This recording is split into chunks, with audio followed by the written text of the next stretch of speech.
It keeps happening. Child after child diagnosed with a rare cancer, some of them dying, and all of them are from the same general area. Is it simply genetics, or is it something deeper, something under the surface? Here's KDKA investigator Andy Sheehan. It's the worst thing that you could have happen to you is to lose a child. At 16, Luke Blahnik was a student athlete in the Cannon-McMillan School District who loved to play both baseball and basketball, until one night he woke up writhing in pain. Within the next 2 days, we had the diagnosis from Children's Hospital that it was a rare form of cancer called Ewing sarcoma. Within 3 years, Luke would succumb to this very aggressive form of bone cancer, and he was not alone. In the past 10 years, 6 Canon-Mac students have contracted Ewing sarcoma, and 3, including Luke, have died. In a series of reports, the Post-Gazette identified 27 cases of Ewing sarcoma over the same time period in Washington, Greene, Fayette, and Westmoreland counties, as well as several other childhood cancers here in the Canon-Mac School District. Parents like Janice Blahnik think they know the likely cause. I'm not trying to make Luke a poster child for banning fracking, but something is wrong. My brother's dead. Someone up here has got to speak the truth. Emotions are running high throughout the 4-county area and at this meeting in the Cannon-McMillan High School auditorium.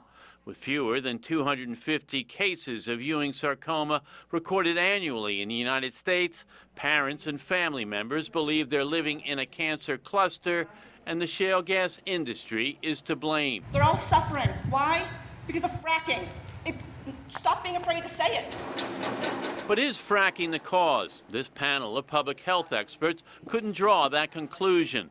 Citing this study, a state health department director said while the number of childhood cancers may seem high in the region, they are not out of line with the rest of the state and do not constitute a cluster.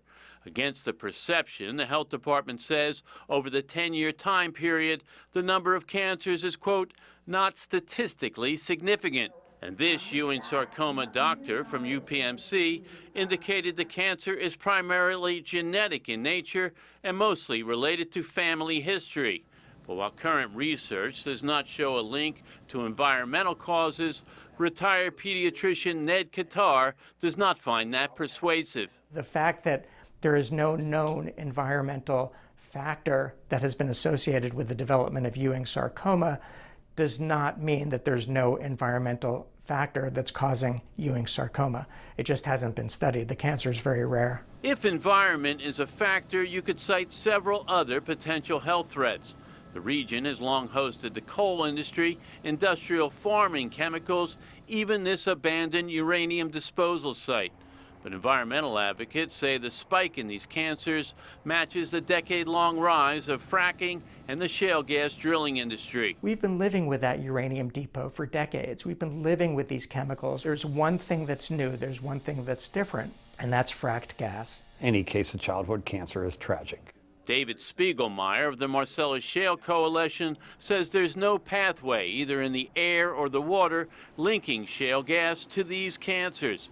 But he says the industry is as eager as anyone to determine the cause of them. Many of our employees in our industry live and work, reside in the backyard, and their kids go to the Cannon-McMillan School District. We want to make sure that we're doing everything we can to produce gas in a safe and environmental responsible fashion. Our own investigation showed what you can see on these maps. There's a high number of shale gas wells and related processing facilities that seem to coincide with the general areas in which the cancers have flourished. But the shale gas industry counters there have been very few childhood cancers reported in the northeastern part of the state, where drilling is just as active and, like our region, is being done outside but near major population areas.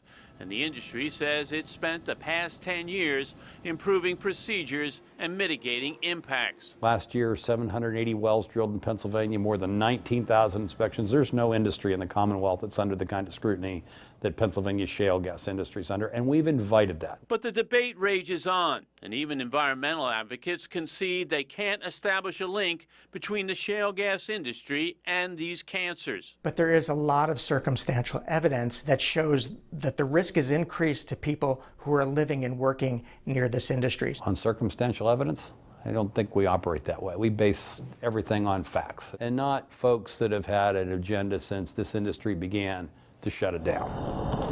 After a few years of depressed natural gas prices, the shale gas industry is ramping up again and will soon feed new pipelines and the multi-billion-dollar cracker plant in Beaver County. Still, some are calling for a moratorium and for the drilling to stop until a fracking and cancer study is conducted. I'm not a scientist, I'm not a doctor, I'm a mom, and something is wrong. If we continue down this path, ignoring it, and more of this happens, shame on us. Now, the pain is very evident here, but these families will get no definitive answers until a study of the potential environmental impacts is done. Now, this week in Harrisburg, the governor promised them a study, saying the state is completing an evaluation of how it will be conducted and how to fund it. But one thing is clear. There's very little chance that the state will place a moratorium on fracking until that study is completed. Andy Sheehan, KDKA News.